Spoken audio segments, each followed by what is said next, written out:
Saya, bapak saya Batak, ibu saya Jawa, saya lahir di Jogja dan seumur-umur tinggal di Jogja.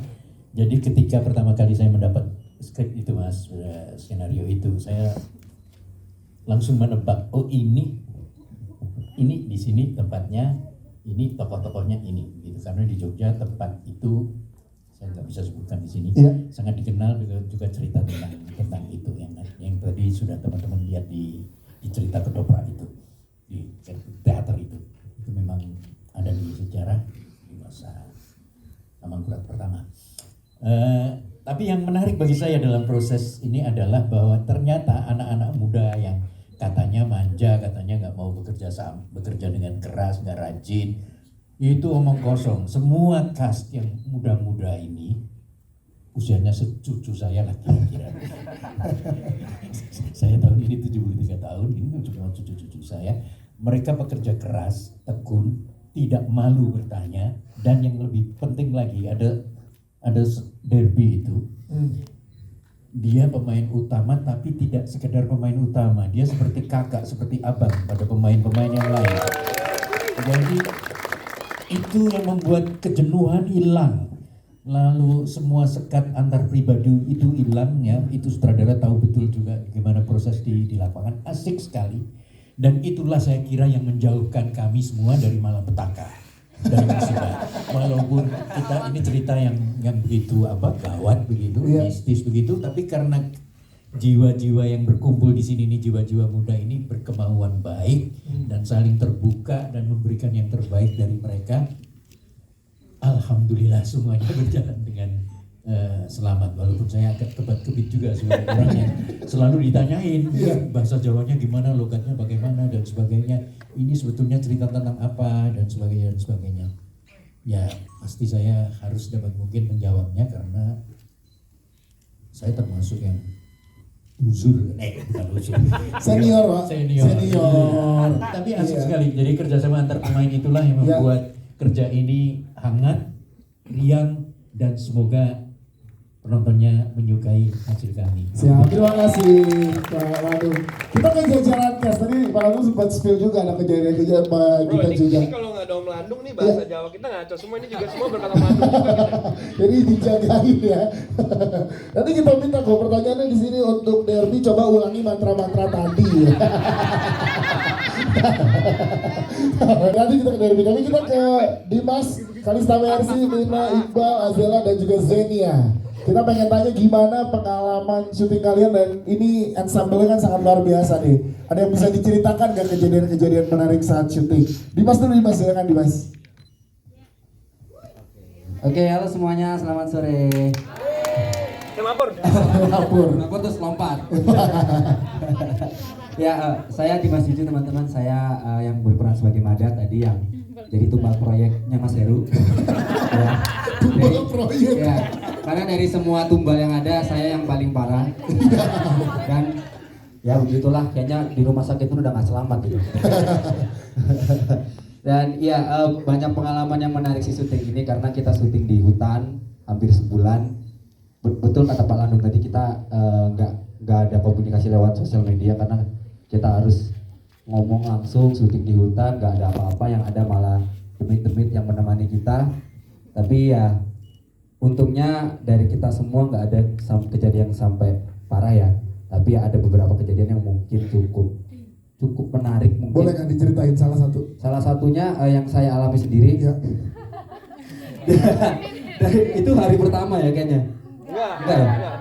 Kedua bukan di hari awal-awal, jadi menjelang maghrib. Jadi kan kalau kata orang-orang Jawa kan menjelang maghrib itu kan banyak setan yang lagi muncul, makanya kita disuruh pulang, nggak boleh pulang maghrib. Ya. Terus waktu itu maghrib ada tuh filmnya, film berapa film? Betul, itu dia. Nah waktu itu kita lagi take satu scene terakhir sebelum break, dan kita juga lagi nungguin di sebelah set gitu. Terus nggak tahu kenapa tiba-tiba ada angin lewat, nggak tahu itu apa. Aku nggak bisa ngelihat bentuknya dengan jelas, tapi aku diem dan nggak bisa gerak. Dan ini ada sesnya teman-teman, dan akhirnya waktu disadarin sama mamanya Azela ditepuk gini, air mataku keluar. untungnya nggak sampai teriak kayak di jembatan ya. Karena tiba-tiba syuting belum kelar lompat jembatan beneran kan nggak kelar. Jangan dong. Wah, berarti pengalaman itu pas lagi bengong ya. Itu sih. Siap. Dan ada satu lagi yang ada salah satu temennya Mas Wakid juga yang dulu ikut tema juga, dia waktu nonton preview filmnya dia nangis karena adegannya sedekat itu sama kejadian aslinya. Oke. Gitu sih. Siap. Terima kasih Dimas. Terima kasih. Kita ke Kalista Mercy. Boleh ceritakan juga gimana, ada pengalaman seru apa pas produksi film ini? Oke, selamat sore semuanya. Sore. Aku Kalista Mercy. Di sini aku berperan sebagai Kiki. Jadi nggak ada yang kesel kan ya sama Kiki ya? Apa dia? Oke, jadi kalau dibilang pengalaman sih banyak banget ya pengalaman. Banyak tidurnya deh kayaknya. Jujur.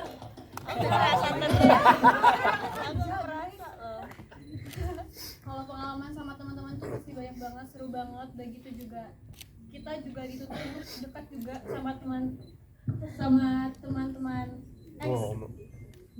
Terima kasih banyak. Silakan. Kita juga harus dituntut untuk dekat terus dengan teman-teman ekstras juga karena kita juga sama peserta di sana. Jadi kita memang di sana seperti keluarga banget. Terus juga selama syuting itu asik banget. Cuman ada satu pengalaman yang benar-benar yang paling mungkin wow bagi kita semua. Adalah? Minstan. Bukan dong. Bukan. Jadi waktu itu sempat ada adegan mungkin yang kalian lihat yang kesurupan masal yang pertama banget. Itu yang bagian si Naila di Kavani. Kan itu kan malam-malam ya. Dan di aslinya itu tuh hujan. Dan pas kita proses syuting hujan beneran. Jadi ngikut sama kejadian yang aslinya. Nah pas hujan turun kita mencoba untuk kita stop dulu, kita istirahat dulu, kita tunggu hujannya reda karena nggak mungkin kalau misalnya hujan kita lanjut syuting. Pas kita udah istirahat hujannya reda. Akhirnya Bugina memutuskan untuk melanjutkan syuting dan Bugina juga cukup senang karena katanya hampir mirip dengan yang asli. Ada efek-efek bekas hujan, becek-becek, makanya dilanjut. Dan pas dilanjut itu nggak nyampe 2 menit hujannya turun lagi tapi lebih deras. Sampai waktu itu kalau nggak salah pendopo kita bocor air dan kita tuh sama sekali nggak bisa melanjutkan syuting. Nah pas di sana tuh ada kejadian yang benar-benar ada buktinya. Jadi kita di sana tuh foto pakai jas hujan dan lain sebagainya dan pas kita lihat kembali fotonya dan kita zoom ternyata ada satu cowok pakai kain jarik. Nah kalau kalian lihat tadi kan ada sosok yang pakai kain jarik kan yang prajurit ya. Nah ternyata pas di sana pas kita tanya ke wardrobe dan lain sebagainya, wah ekstras yang jadi prajurit udah pulang semua, nggak ada pakai jarik dan di situ mukanya tuh ada cahaya di situ. Nah terus kita ceritalah ke asistennya Zenia dan kebetulan asistennya Zenia ini ya namanya Kaleta. Dia ini bisa melihat lah. Dan dia itu bilang kalau untung aja kita waktu itu jam 10 malam kita balik, kita nggak jadi syuting, kita break. Karena katanya selama kita syuting di pendopo itu isinya tuh kabut hitam semua. Itu sih yang paling membekas. Branding nih. Takut tuh. Begitu ini luar biasa sih. Cobaannya berarti cobaan dalam produksinya luar biasa lah kita ya. Ada buktinya, ada fotonya masih ada sampai sekarang. Wow, ini dia fotonya kita yang nggak salah. Biar relax dulu, udah merinding saya ini. Terima kasih ya. Lanjut kita ya ke Nina. Nina boleh ceritakan juga dong gimana proses produksinya dan pengalaman kamu menjadi sosok yang tadi di dalam film. Silakan. Oh setiap hari. Assalamualaikum warahmatullahi wabarakatuh. Benar lah tapi setiap hari. Halo semuanya, selamat sore. Perkenalkan saya Nihna, berperan sebagai Roro Putri. Gimana kesan pesannya semuanya melihat penampilan saya sebagai Roro Putri? Gimana tuh? Tiba-tiba di pangkuan gitu, dari siapa dah? Iya. Kaget. Iya ada. Lanjut boleh. Jujur, alhamdulillah selama proses syuting aku sama sekali nggak mengalami hal-hal aneh ataupun yang mengerikan gitu ya. Mungkin yang bisa aku ceritakan ini kali ya, ketika aku berperan sebagai Roro Putri, aku nggak tahu kenapa dari awal aku casting, aku tuh ketika memainkan dan berusaha untuk memasukkan karakter Roro di diri aku, nggak tahu kenapa air mataku tuh selalu jatuh. Kayak bener-bener nggak bisa berhenti nangis dari awal. Padahal baru casting gitu ya. Aku belum secara penuh tahu karakter aku itu seperti apa dan bagaimana latar belakangnya, kisahnya. Tapi aku udah rasanya tuh sedih banget. Kayak ada energi yang datang ke kamu untuk sampai di situ gitu ya. Betul. Energinya tuh bener-bener langsung nyampe ke aku. Yes. Aku nggak bisa berhenti nangis. Bahkan Kak Cut, tim casting tuh kayak, kok kamu nangisnya kayak gini sih gitu. Aku nggak bisa ngejelasin karena bener-bener datang aja gitu rasa sedihnya. Bahkan sampai ketika aku syuting pun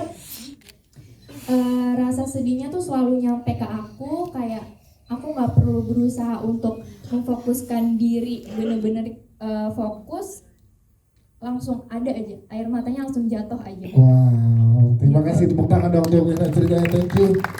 Kita geser ke Iqbal sebagai teman yang paling setia kawan ya dalam keadaan apapun ya. Di lingkaran pertemanan kita pasti ada teman kayak Iqbal nih, kayak lo nih. Gimana Pak? Boleh ceritakan dong proses pengalaman syuting sama Fatih sama Derby dan lain-lain. Assalamualaikum teman-teman. Salam. Gimana ya, kita kalau sama Bang Derby sama Fatih kita banyak bercanda. Jadi kita gak pernah digangguin. Tapi lo ngalamin apa kalau lo sendiri? Syukur alhamdulillah kita gak mengalami apapun itu, cuman Lu tidur aja kan dibangunin. Bukan ketok-ketoknya gak keluar-keluar ya. Gimana mau diganggu? Gimana mau digangguin? cuman yang seru adalah Iya. kita menyaksi Iqbal dan teman-teman juga mungkin ada beberapa di sini yang menyaksikan kalau ada teman ekstras kita lagi standby take. Cuman ada tim Telco, bersyukur banget tim Telco bisa menangani itu, ada Kak Cut dan Kak Suri di sana membantu untuk menangani ekstras yang kita pikir dia sakit. Tapi kesurupan. Itu dia. Selesai diobatin, kita lanjut lagi sebagai take, tiba-tiba di basecamp ada yang kesurupan lagi. Ya itulah yang kita alami gitu. Wow. Tapi syukur alhamdulillahnya teman-teman pemain yang cowok-cowok sih nggak mengalami apa-apa. Ada satu hampir tuh. Hampir ya? Oh ini Hampir ya? dia hampir. Pas hampir dia tadi hampir. Iya. Oh, berarti ada beberapa ekstras sama kita yang ke ini kesurupan juga gitu.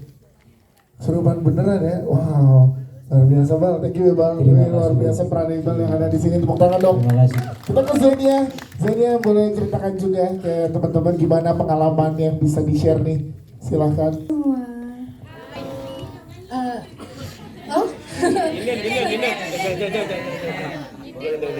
Gini.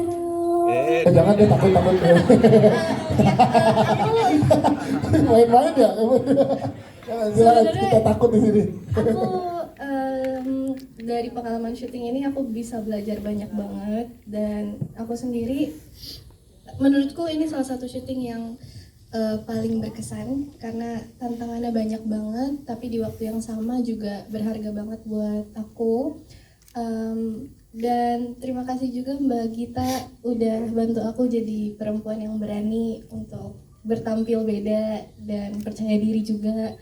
Rambut aku dipotong terus dikeritingin, terus aku dibilang ngancing budek. Tapi ya kalau soal pengalaman horor aku udah ada beberapa yang udah aku share, soal telur, penampakan, dan yang menurut aku paling membekas itu sinden karena semua itu terjadi, telur dan sebagainya. Itu kayaknya karena aku pada saat belajar nembang itu bukan tembang yang harusnya tuh aku nyanyiin gitu loh. Aku masih pakai referensi, dan sampai titik aku akhirnya tembangnya pakai tembang Kaulos Arso, aku berhenti diganggu. Oh, jadi pada saat setiap kamu nyanyiin yang seharusnya itu selalu diganggu. Iya, yang pakai referensi itu tembang orang, bukan tembang yang Mas Wahid bikin. Itu aku digangguin terus. Tapi sampai akhirnya aku nembang dengan bener, oke, sesuai apa yang aku dengar pas aku ketindihan. nggak apa-apa. Wow, ini berarti lumayan berat ya tantangannya untuk kamu harus menyanyikan dan Iya. juga ada koreografi juga yang kamu Dan pelajari kan juga di sini. banyak aspek lainnya. Tapi aku seneng banget karena despite semuanya berat, kita saling suportif semuanya gitu. Thank you, tepuk tangan dong Zenia, thank you. Ada Azela juga, Azela boleh ceritakan juga ke teman-teman media di sini kalau Azela sebagai kakak pembina tadi lebih senior nih nyelamatin beberapa gitu tiap kesurupan ada mulu nih sosok ini juga ada ya di pertemanan kita. Ini boleh ceritakan dong ke teman-teman pengalaman syutingnya. Halo semuanya. Aku Azela, aku berasal dari Vena di sini dan Vena itu kan dilihat nggak kesurupan. Iya, Alhamdulillah. alhamdulillah. Alhamdulillah, tapi dia menyaksikan teman-temannya itu semua pada kesurupan. Dan untuk pengalaman horor, aku pernah sekali kena. Itu aku lagi shot depan muka aku gitu, full face, terus di belakang kamera ada yang duduk berdarah-darah ngeliatin Astagfirullahaladzim. aku. Dan itu momennya pas banget sama pas Juju lagi kesurupan. Jadi maghrib itu, jadi connect tuh. Abis aku ngeliat itu, dia Terus kamu nanggepinnya gimana nih saat itu? nggak tahu, aku harus ngeliat ke arah dia mulu. Aku cuma kayak ya udah deh, kita saling lihat-lihatan aja, tapi nggak usah saling ganggu ya. Aku dalam hati kayak aku nggak akan ganggu kamu, tapi please jangan ganggu aku, please. Tinggal nih sampai negor duluan nih. Iya. Kayak dia cuma ngeliatin aku, cuma kayak senyum gitu kayak. Tapi aku kayak ngejelasin tapi juga bingung kayak ini beneran aku diliatin, aku ditampakin nih gitu loh. Aku juga kaget waktu itu, aku pertama kali ditampakin sama setan situ. Terima kasih Zena ceritanya. Sebelum ke pemain yang lain, ke Bagita dulu. Bagita ini kan beberapa kali tadi teman-teman cerita mengalami pada saat proses syutingnya gimana akhirnya, apakah bertemu dengan teman-teman warga lokal untuk dijagain atau gimana Bagita pada saat itu? Ya mungkin karena kita kita kan pada saat syuting itu kan kayak semacam menceritakan tentang kisah mereka ya, para leluhur atau arwah-arwah yang mendiami tempat tersebut gitu. Jadi ya mungkin bentuknya adalah energi yang mereka tangkap dan akhirnya menyerupai apa yang coba kita sedang create mungkin gitu. Dan pada saat syuting memang ada sih beberapa orang termasuk Mas White juga sebenarnya gitu yang bantu ngejagain anak-anak, karena ini kan pemainnya banyak banget Ya. anak-anak muda semua, dan juga ada beberapa ekstras lokal di sana juga gitu. Dan kita sih benar-benar ini ya saling jaga semuanya, jadi apalagi di sana kan memang gak ada sinyal sama sekali gitu, jadi emang mereka benar-benar fokus gitu dengan karakter masing-masing, dengan apa yang harus mereka lakukan di situ gitu ya. Jadi memang itu sih, jangan sampai ada yang bengong gitu tuh, kayak ngobrol aja. Yes, berarti totalitas yang dikasih pemain ini luar biasa ya, dengan banyaknya gangguan selama produksi ya. Luar biasa, tepuk tangan dong. Saya beruntung bekerja sama dengan nih Iya. kita muda. Saya tadi kalau jadi Azela sih mending ngebelakangin kamera daripada tatap-tatapan sama yang berdarah-darah. Terima kasih, kita geser ke pemain lainnya, ada Fatih dulu, kita mau ngobrol sama Fatih dulu. Sosok Miko jadi membawa cerita ini tadi. Kalau dengan di sini lo gimana saat ngobrol langsung dengan Deril Mikonya saat ngobrol, terus gimana memahami karakter yang diperankan oleh seorang Fatih Undro? Silakan. Terima kasih teman-teman semua sudah datang di sini, luar biasa sekali kalian semua. Terima banyak. Ngobrol sama Miko asik sih. Iya asik banget. Kita ngobrolin banyak yang hal di luar cerita juga, karena menurut saya dia juga orangnya asik juga. Kita banyak ngobrolin banyak hal. Tapi pas kita ngebahas soal cerita, kayak banyak hal yang menurut saya kayak seharusnya lu nggak ngelakuin ini men, lu kenapa maksain sih gitu. Ternyata dengan saya bertanya seperti itu, dia punya alasan yang nggak kepikiran sama saya gitu. Ternyata ini ya nggak bisa saya sebutin alasannya, tapi ngebantu banget untuk saya mengerti kenapa dia memilih jalan itu untuk acara kemah itu gitu. Kayak kenapa dia maksain di situ, kenapa dia memutuskan untuk tetap melanjutkan acara, mengesampingkan hal-hal yang sudah terjadi sama teman-temannya. Akhirnya saya tahu gitu ketika ngomong sama Miko yang asli. Dan Miko yang asli ternyata orangnya kocak juga, suka bercanda, badannya besar, tangannya nggak kecil. Kalau kan terjadi lagu. Setelah lo ngobrol dan memerankan karakter Miko setelah proses syuting, apa yang lo bisa ambil sesuatu dari kejadian ini untuk seorang Fatih Undro? Miko yang saya ambil gitu ya. Yes. Oke, misalnya kita bisa bikin kesalahan sebesar apapun, tetap tanggung jawab gitu. Soalnya gue ngerasa sampai di titik terakhir di ceritanya pun si Miko tetap mencoba untuk ngefix apapun hal-hal yang terjadi di sana gitu sama temen-temennya. Dia coba take care, walaupun udah terlanjur terjadi, tapi ya udah gue nggak fokus sama apa yang udah terjadi. Yang penting gimana caranya kita semua bisa keluar dari sini dengan selamat gitu. Yes, itu dia. Siap, terima kasih. Fadil, dua tepuk tangan dong. Selanjutnya ada Kalista Arum. Kalista Arum, boleh ceritakan juga kayak teman-teman nih, karakternya berat banget tadi kita lihat. Kita ikut capek ngejalan ini kayak, aduh peduli yuk kita yang selamatin deh bareng-bareng gitu loh. Ada kebetulan itu, gimana kamu nge-build karakternya dan juga bikin chemistry sama teman-teman yang lain? Halo semuanya, aku Kalista di sini berperan sebagai Rini. Aku mau ceritain yang awal ketemu dulu kali Boleh, ya sama silakan. karakter Rini asli ya. Iya. Jadi aku senang banget dikasih kesempatan untuk bertemu dengan karakter Rini yang asli. Walaupun aku dikasih taunya pas hari H banget sama Mas Wahid, tiba-tiba kayak kita hari ini mau ketemu ya sama Rini asli. Oke, belum siap-siap apa-apa. Terus pokoknya akhirnya ditemuin lah aku sama Rini asli. Tapi di sana nggak cuma ada Rini asli, ada juga karakternya Naila, ada karakternya Chandra, ada karakternya Vena gitu-gitu. Terus aku duduk aku nggak tahu sama sekali Rini yang mana. Terus aku duduk di depan satu cewek ini dan aku kayak udah ada feeling aja gitu kayak ini kayaknya ini dari Rini gitu. Terus udah gitu pas lagi duduk Mas Wahid tuh bilang, jangan ngomong dulu ya kalau kamu jadi Rini gitu. Kita pelan-pelan aja gitu. Oh yaudah, aku kenalin diri sebagai temannya Mas Wahid. Terus pas aku kenalin diri aku bilang aku Kalista. Terus dia tiba-tiba ngeliatin aku dia ngomong gini, kamu yang jadi Rini ya di filmnya. Terus aku kayak iya gimana ya Mas gitu. Terus kata Mas Wahid udah gak apa-apa ceritain aja. Akhirnya dari situ aku sharing, aku tanya kejadian sebenarnya tuh gimana, rasanya jadi Rini tuh kayak gimana. Jadi aku pakai itu untuk pendalaman karakter aku juga sebagai Rini. Terus kalau misalnya dengan bonding dengan cast itu sebenarnya udah terbangun banget dari saat reading. Kok ketawa? Kok ketawa aku ini saking kuat bondingnya kan? Kuat banget kan? Enggak, kita bercanda mulu aja. Iya benar nggak? Tapi itu menurut aku metode yang paling bagus untuk bonding adalah bercanda. Dan untungnya kita di sini punya badut utama kita yaitu Derby Romero. Bener-bener aku nggak kebayang kalau misalnya kita syuting di kemah selama sebulan tanpa Derby Romero. Itu aku nggak kebayang, mungkin kita semua udah bengong kayak Juju kali ya. Kesambet juga gitu. Tapi apa yang bisa kamu ambil Kalista sebagai Rini setelah perjalanan proses syuting yang berat dan ternyata itu real terjadi ke seseorang gitu? Kalau misalnya ngomongin dari cerita sih sebenarnya menurut aku Rini tuh nggak ada salah apa-apa sih. Jadi ya yang bisa aku ambil dari Rini tuh apa ya? Maksudnya jangan dari cerita sih Rini sebenarnya tidak melakukan hal-hal yang memancing untuk dirasuki ya. Cuman emang mungkin yang namanya juga takdir ataupun emang kalau misalnya kata orang Jawa tuh ada kayak weton-wetonnya kayak gitu. Itu sih yang harusnya dipelajarin gitu-gitu. Oke siap, terima kasih Kalista. Selanjutnya kita juga ada Naila di sini. Naila berperan sebagai Naila. Nah itu saat dikasih tahu sama karakternya jodohnya gitu. Ini gimana Naila? Halo teman-teman semuanya. Enggak dong.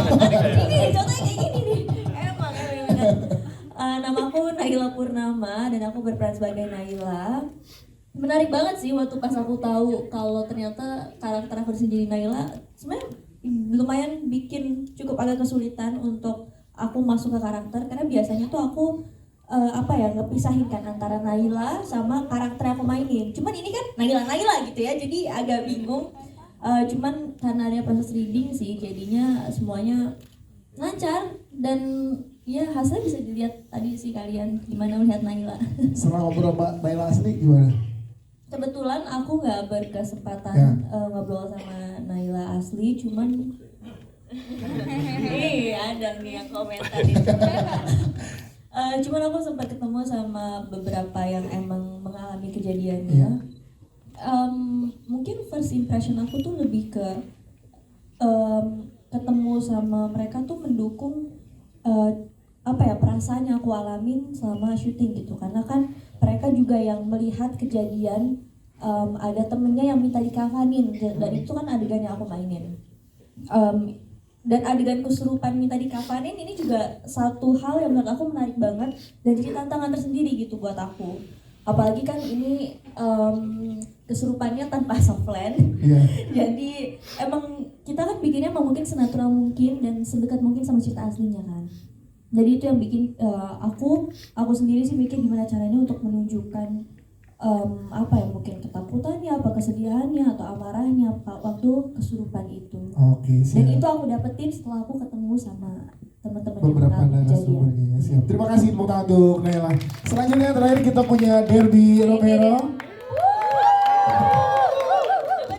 Ya sebenarnya Heru di sini green flag apa red flag? Lu berani kok, dapat banget sih jadi Mas Heru yang nyebelin. Terima kasih. Yes, itu gimana treatment yang dikasih oleh sutradara dan selalu baca skripnya dan peran lo sebagai Mas Heru di sini, Derby, silakan. Iya, selamat sore semuanya. Di sini sebenarnya aku nih jadi badut ya di kamar Clara gitu. Oh iya, makasih loh. Jadi sebenarnya Mas Heru itu aku udah ketemu aslinya. Aslinya itu Mas Wahid. Tolong. Pantas ada ular-ular gitu di pundak. Nggak, jadi sebenarnya gini, karakter Mas Heru ini sebenarnya karakter yang dari narasumbernya Mas Wahid sebenarnya tidak dijelaskan dari awal narasumber tidak menjelaskan ini siapa. Jadi sebenarnya, tapi secara cerita memang ada sih Mas Heru ini, sosok Mas Heru ini. Dari awal kebetulan pada saat aku ditawarin karakter aku udah tertarik banget dari skripnya. Terus ngobrol sama kita juga ada background karakter historinya si Mas Heru ini yang menurut gue justru bikin gue sama Mang Gita jadi bisa lebih mudah untuk mendesain karakternya gitu ya. Dan memainkan Heru itu menurut gue seru banget gitu karena menurut gue dia karakter yang lumayan kompleks dan ada layernya. Dimana sebenarnya di awal dia adalah kakak pembina yang di look up sama adik-adiknya gitu. Kebetulan gue sebenarnya paling muda kan memang. Betul, terlihat. Kita paling muda gitu. Terus jadi begitu pas memainkannya memang seru banget karena dia punya gradasi karakter yang menurut gue lumayan kuat gitu sampai akhirnya nyampe di ending gitu ya. Mungkin yang udah nonton pasti ngerti. Dan memang ini karakter yang menurut gue tantangannya banyak gitu. Selain dari gradasi karakter juga dari bahasa Jawa gitu. Karena di sini gue harus bisa bahasa Indonesia dengan aksen Jogja, bahasa Jawa sehari-hari dan kromo inggil. Kebetulan gue beruntung banget dari Pref sudah banyak dibantu diajarin bahasa Jawa sehari-hari dari teman-teman yang memang teman-teman gue dari Jogja dan dari acting coach kita waktu itu Ben. Dan di lokasi gue berterima kasih banget ada Mas Wakit yang ngebantuin dan tentunya Om Landung yang banyak banget ngajarin gue kromo inggil. Thank you Om Landung.